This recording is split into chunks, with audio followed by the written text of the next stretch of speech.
100,000 Japanese soldiers, 17 miles of tunnels bored into volcanic rock, 4 airfields, a harbor deep enough to swallow the entire combined fleet.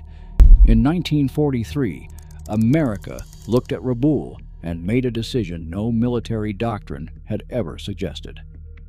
They left it alone. Not because they couldn't take it, because they decided taking it wasn't worth it. What happened to those 100,000 men is one of the most devastating, untold stories of the entire Pacific War. Picture what Japan actually built here. In January 1942, Japanese forces seized Rabaul from its Australian garrison in a matter of days, an operation so swift the defenders barely had time to retreat before the occupation was complete. What Japan found was Simpson Harbor, one of the finest natural anchorages in the entire Pacific, deep enough and sheltered enough to receive hundreds of warships simultaneously. Japan's commanders understood immediately what they had, and they spent the next 18 months making sure no one could take it back. The scale of what they constructed is almost difficult to process.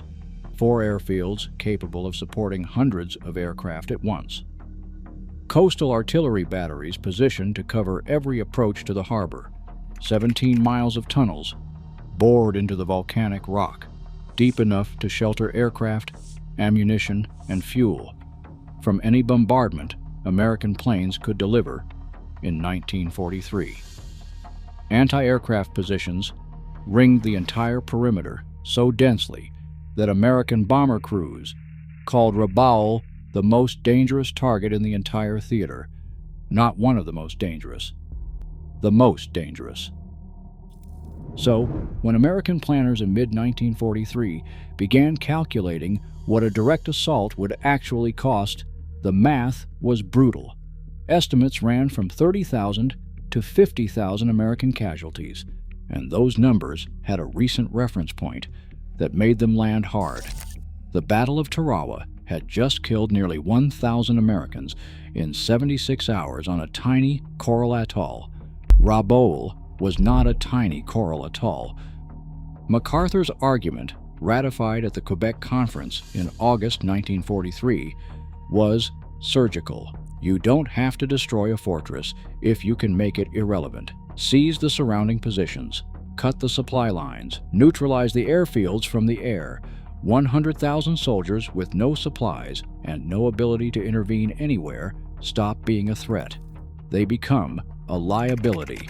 Japan has to feed. The Joint Chiefs approved. The decision was strategically elegant. For the men inside the perimeter, it was a sentence, and none of them had been tried for anything. MacArthur called it making Rabaul irrelevant. But if you were one of those 100,000 men inside the perimeter, would you have believed the relief ships were still coming?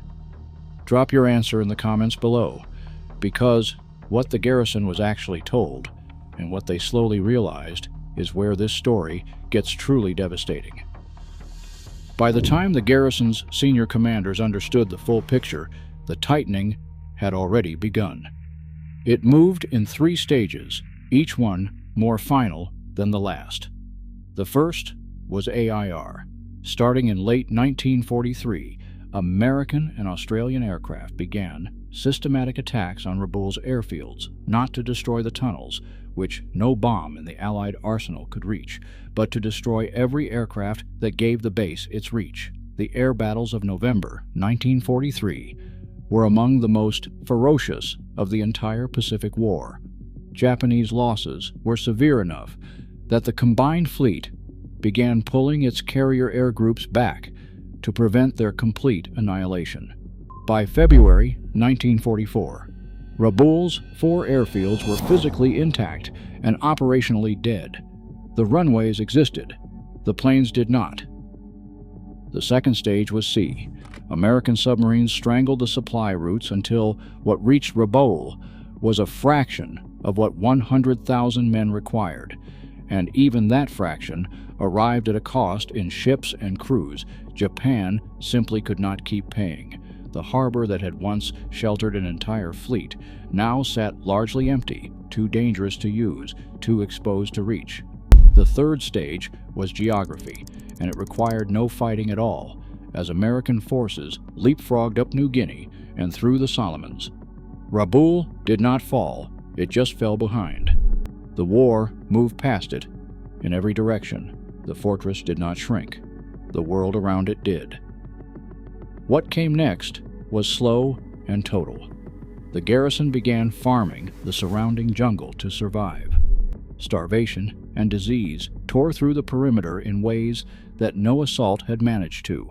When Japan surrendered in September 1945, the men who walked out of Rabaul were gaunt, hollowed out, barely recognizable as the force that had built those tunnels. America's most complete victory at Rabaul cost almost no American lives. The weapon wasn't firepower. It was time, geography, and the deliberate choice to look away. The fortress never fell. It just stopped mattering, and that was always the point.